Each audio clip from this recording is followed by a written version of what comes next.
Hi, and welcome to PV31 and the 21 podcast. This is Denise Harris-Yessi, and my special guest today is Mary Hambleton. Mary has been a contract speaker and a mother of 5, a grandmother of 7. She's been raising children since 1978 and just has a ton of experience. But today what we're going to be talking about is communication skills for today's women. So hello, Mary. Hi, Denise. So I just gave a quick synopsis of your story. So why don't you just tell the audience a little bit about yourself? Okay, so I've been a contract trainer for 9 years now, and prior to that, I've done everything from real estate to resort development. I've had a really great, interesting, crazy career and life so far. At the age of 17, I had my first child. I was still in high school. I was the first girl in my class to actually graduate while pregnant or having been pregnant during school. Prior to that, they used to make the girls drop out. They never made the dads drop out. They only made the mothers drop out. And I had to actually go in front of the school board to petition in order to stay in high school.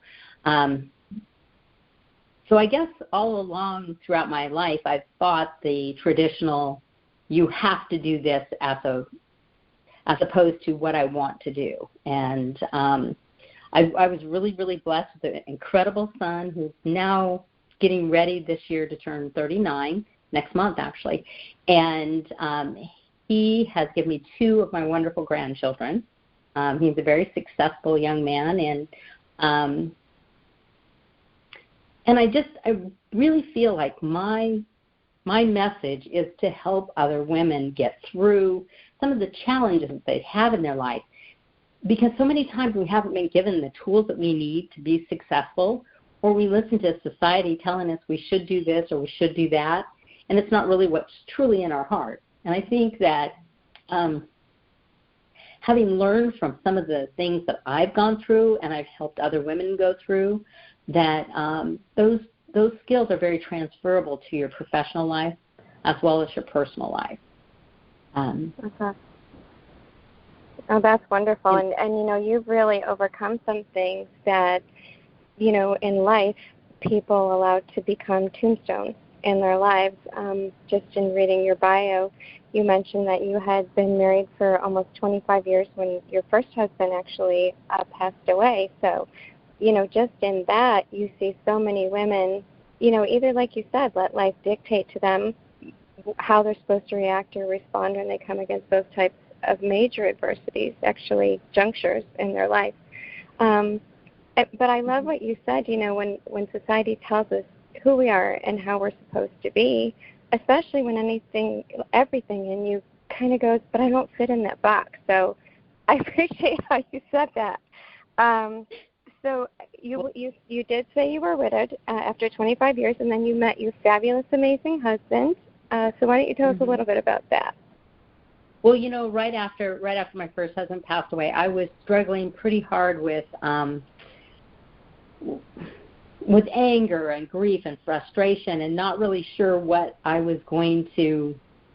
It was a very tragic experience.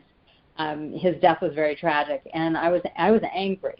And that I think a lot of times what happens is you stay angry or you stay bitter, and or you give up your life. So you go, oh, I had my life for 25 years, now I'll just go be this, and I won't strive to improve myself. I won't go any further. I'll be stuck in this past, and I'll always be this. And so I did a lot of personal searching and journaling and diving into what really makes me happy. What do I really want to accomplish in my life? What do I believe? What don't I believe? People had told me up until about that point what I should believe or what my life should be like. And so I thought, you know what? At this point in my life, I can be anything I want to be because my kids are raised. They're both very successful. It's just me. And what do I want to accomplish? So as I started healing myself and looking towards what I wanted in my life, I actually literally made a list, Denise. I made a list of everything I wanted in what I considered my perfect mate. What do I want to have in this relationship?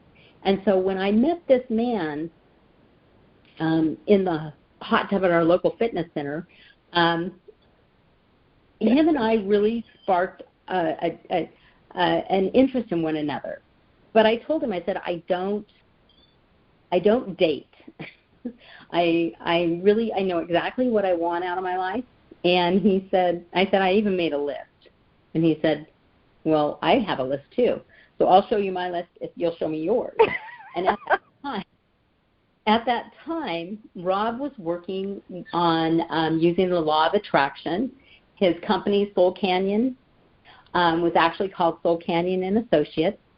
And he was really working at coaching people to tap into what their gifts and strengths are in their life and to build their life in a meaningful way. So he was doing a lot of coaching and career development from the inside out.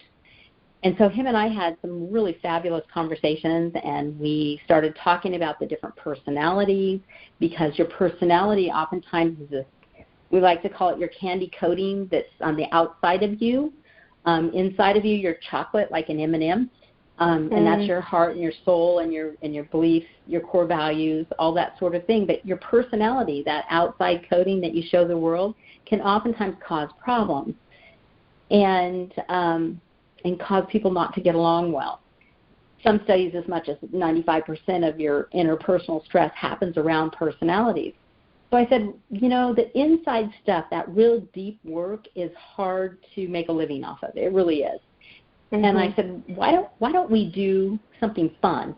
Why don't we start teaching people how to get along better with other people? Because I really think that if we learn to get along better, we'll actually make connections that go deeper down into that chocolate and make real connections if you can get over that irritation on the outside. So starting in 2003, we started offering these seminars, and it's just been an amazing journey. We now have 4 different training DVDs that are available on our website. We go around the country doing seminars. It's just been a wild and crazy ride. Now, my husband, when I met him, his youngest was 7, so actually 1 year older than my oldest grandchild. So my husband became an instant grandfather, and I once again became a soccer mom. Wow. So Wesley, his youngest, is now 22, and it's been real fun and real interesting to watch him grow. And during this time of being together with Rob, I'm an avid reader, and so we've had the ability to challenge each other and grow and learn from each other. And then I get the opportunity to go around the country teaching these communication skills for women's classes, which allows me to connect and hear other women's stories. And the strength that I find in women, it just blows me away. That's awesome. I was reading your basically your passion statement, where it says at Soul Canyon Training and Development, your mission is to help you discover and live with joy and passion in every aspect of your life, and you want to see them develop their gifts and strengths. To recognize that they're unique and precious, that is so powerful, because, again, when everybody wants you to conform to the image that they think you're supposed to conform to, it's got to be liberating to watch these people as they respond to the truths that you're teaching, kind of, like you said, come out of that candy coating and peek their head out of the hole of their life and go, okay, it's really okay that I am who I am the way I am. So why don't you go ahead and tell us just a little bit about that, communication skills for today's women, and expound on that, where they come in, some of maybe their strongholds, where the deepest roots are, and just kind of the metamorphosis they might start. I know they can't go through the whole thing in one seminar or one meeting, but, kind of what you expose them to that allows them to start to experience that liberty of life. Well, one of the most powerful things that I've ever heard came from my life coach and friend, Rochelle Brown. And she was coaching me at a time that I felt like I was overwhelmed. And I know that there's a lot of women that feel they have to be everything. And they get pulled in many, many, many different directions. And often they'll find that some of their goals are in conflict with one another. It's really difficult to achieve every goal all at this one time in your life. I believe women are able to compartmentalize their lives a little bit. Compartmentalize is not the right word. I believe women can actually see their lives in phases. Like what's important in your 20s may not be as important as, may not be the same as in your 30s or your 40s or your 50s or your 60s. And so to be able to say, what stage is my life in? What do I want to accomplish in this stage of my life? It's not an overall life goal. It's like what's going on right now in my life. And so one of the most powerful things Rochelle ever told me was, you're an incredibly capable woman, but what you need to know is just because you can doesn't mean you should. Just because you can doesn't mean you should. So you need to weigh out what's important, what's not important right now in your life. You might be raising young children, so you can't give that much time away to helping the homeless, where when you're later on in life and your children have left home, you'll have time to do that. Do you know what I mean? So many times we get pulled in all these different directions, and then we're so frustrated that we don't take care of our big rocks. So one of the things about losing my first husband was it made me realize how important my relationship with my husband is. So he is one of my biggest rocks. When he is available, I'm not available to do a lot of other things because he is my priority. When I'm with my grandkids, they're my priority. It's not so much the other things that are pulling in my life. So being able to focus your priorities on what's the most important thing to be doing right now with your time is one of the things we talk about in that seminar. And then we also talk about ways to deal with conflict, because oftentimes women don't like conflict, and so we avoid it. And until it becomes too much, and then we blow up and we don't get the respect that we should, that we deserve, actually. Right. And so one of the things that I teach in that seminar is what I call ACE. You need to have an ACE in your pocket. And ACE is just an acronym. It stands for, you need to assess the situation, and you need to accept the fact that your version or the way that you're seeing the situation may not be the same as the other person. Everybody sees the world differently. And so understanding that they could be right and you could be wrong, or chances are you're both wrong and you're both a little bit right. That's right. And then the C stands for clarifying and confirming.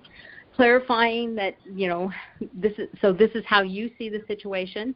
This is how I see the situation. Confirming, what do we want to do about it? Confirm that, hey, I want to fix it. I don't want to just leave it like, yeah, so what? And then E it stands for empathy. Empathize and then explain. And empathy can sometimes get women in a lot of trouble because we'll feel too much empathy and we'll put ourselves in that person's shoes, and we won't allow them to take ownership. So the explaining is really putting boundaries around the situation to say, you know what, I'm willing to stand here with you and hold space with you, but I'm not willing to do everything. I will be there and help you, but I can't do it all. Awesome. And so oftentimes in conflict, we get in conflict because people want us to do things for them, or they want us to take ownership and responsibility, when in fact it's never one person's fault or never one particular way. That's awesome. You said so one of the statements that you guys use is, not only, you were talking about the differences even between men and women, and you said, not only are we plumbed differently, we're wired differently. Where do you see this seminar in particular kind of exposes some of those differences? Oh my gosh. There's so many fabulous studies out there right now talking about the physical differences between men's brains and women's brains. The fact that, we access different parts of our brain to come to conclusions. Even if we come to the same conclusion, Dr. Amen, who does SPECT scans of the brain, he's been doing it for a number of years and has clinics on how to help people who've had brain injuries and different types of injuries due to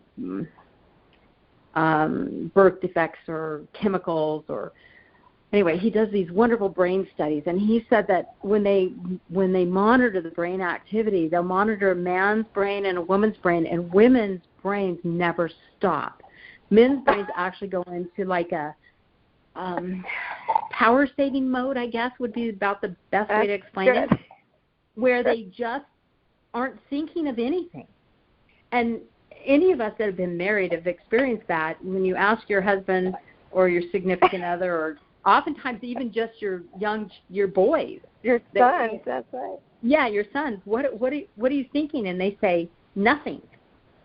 They literally have got research that says their brains have little to no activity during that time. They are thinking of nothing.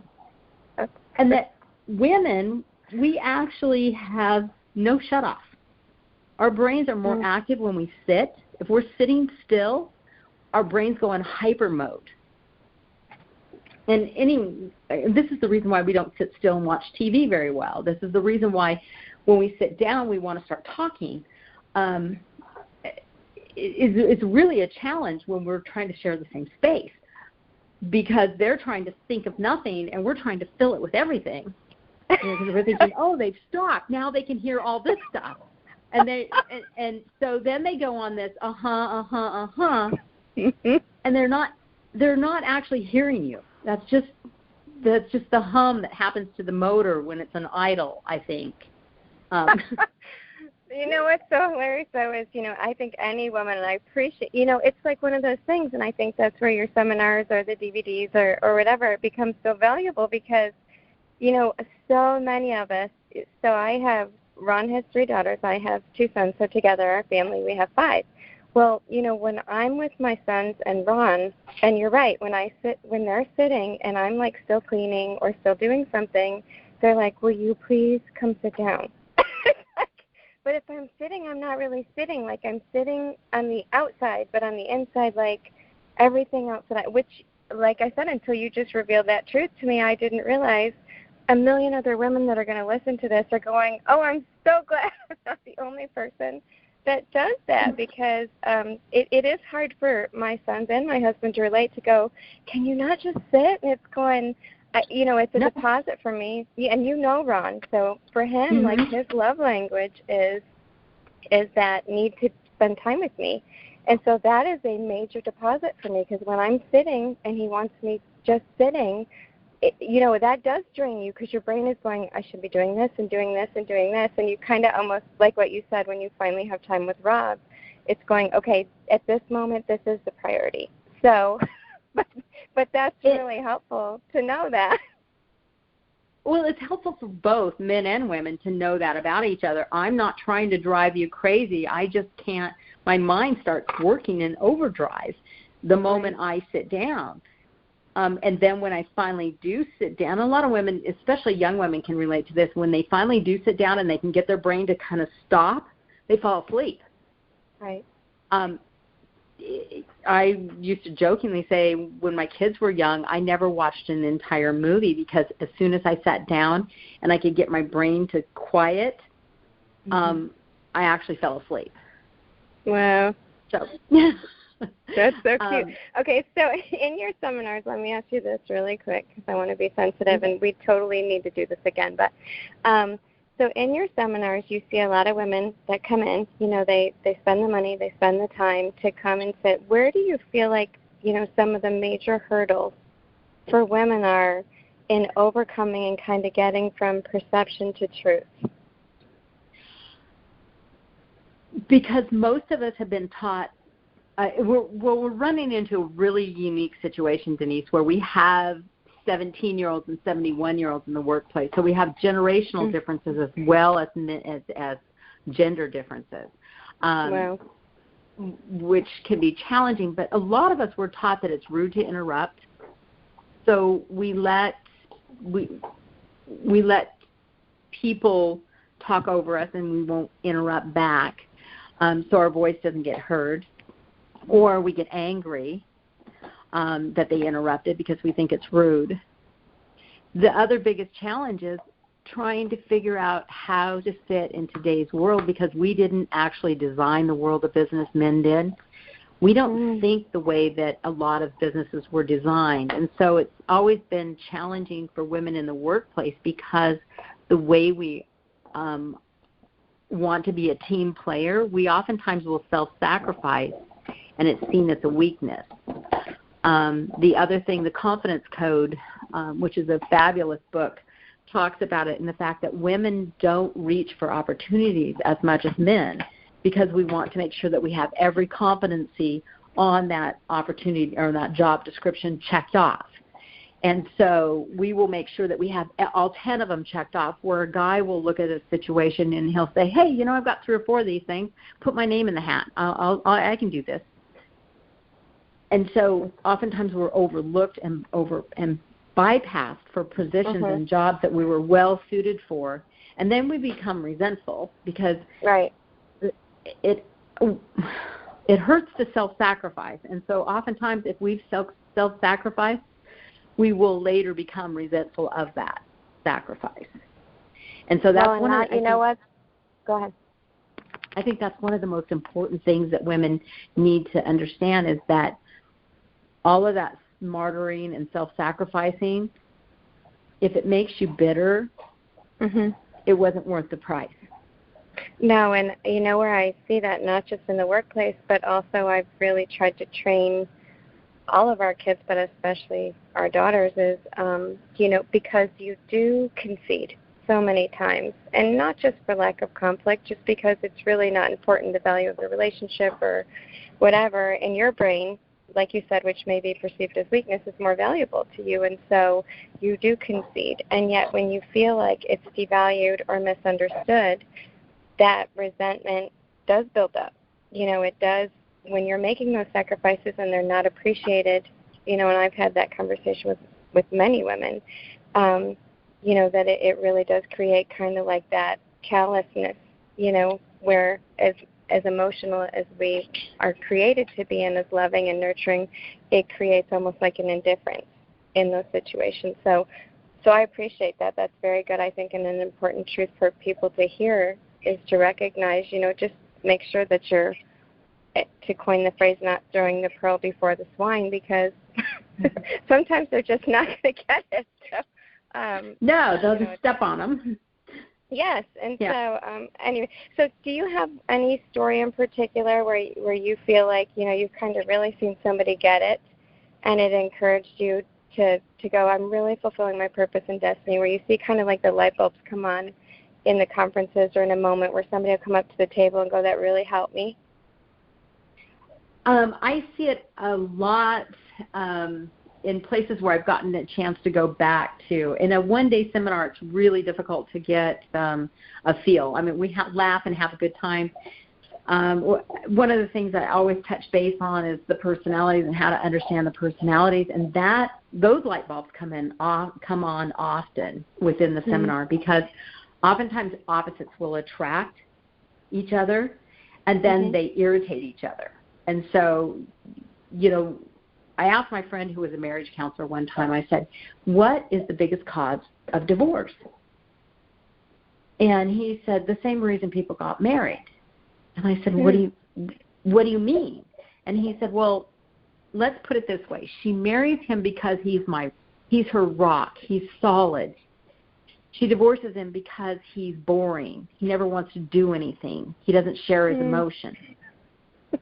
And I'm like, and so I go through the different personalities on the, within the workshop, and it's like, oh, I get it now. One of the things that really attracted me to Rob was his drive and his strength. One of the things that irritates me is the fact that he doesn't slow down and play. Right. So, understanding those strengths and weaknesses, really light bulbs come on. Understanding that when you say something like, women oftentimes are not as assertive as they could be. And so when you say something like, do you want to stop and get something to eat? For a man, that's an inquiry as to whether or not he's hungry. And so he'll go, no, I'm fine. And now you're mad because he doesn't want to stop and get something to eat. But you didn't say, hey, I'm hungry, let's stop and get something to eat. So every man will tell you, I'm not a good mind reader. Every man I've ever ran into has said, I'm not a good mind reader. You need to tell me what's on your mind. But they want it in such a way that it doesn't sound like they're being scolded or that you're being demanding or that you masticize them.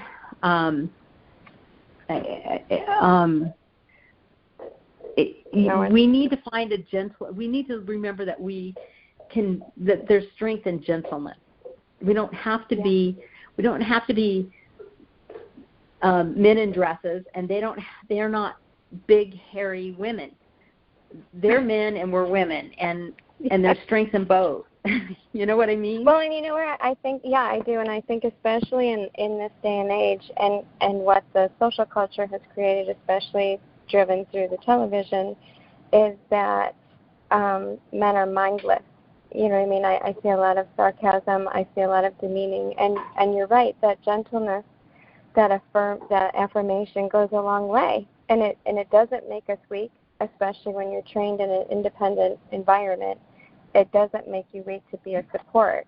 What makes you weak is like what you said, when you have no voice, or you just build up that resentment up into indifference and don't have any sort of form of expression, and so you lose yourself, really. So I do appreciate that, because you don't see a lot of models and examples, and that's part of where even the drive for PB31 and the 21 came in, because I haven't seen that model to go, well, who's teaching them how to be a good wife?